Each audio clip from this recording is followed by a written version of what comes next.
Welcome to Burlap Teachers. Enjoy the video. You start by locating your target image and opening settings.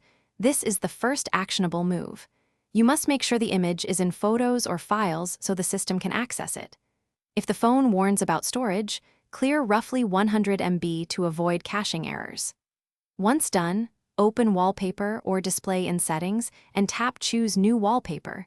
Do not browse from a third-party app yet. This guarantees native controls and preserves correct aspect and lock/home options.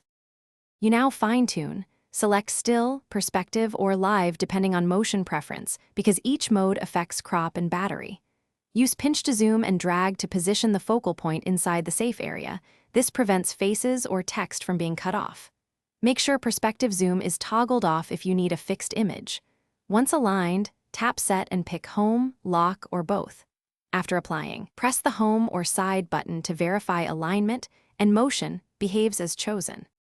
To finish, inspect both lock and home screens to confirm scale, rotation, and motion match your intent. Some apps or launchers override settings.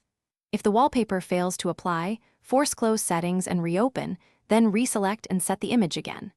Make sure Do Not Disturb or Battery Saver isn't preventing live wallpapers. If problems persist, restart the device.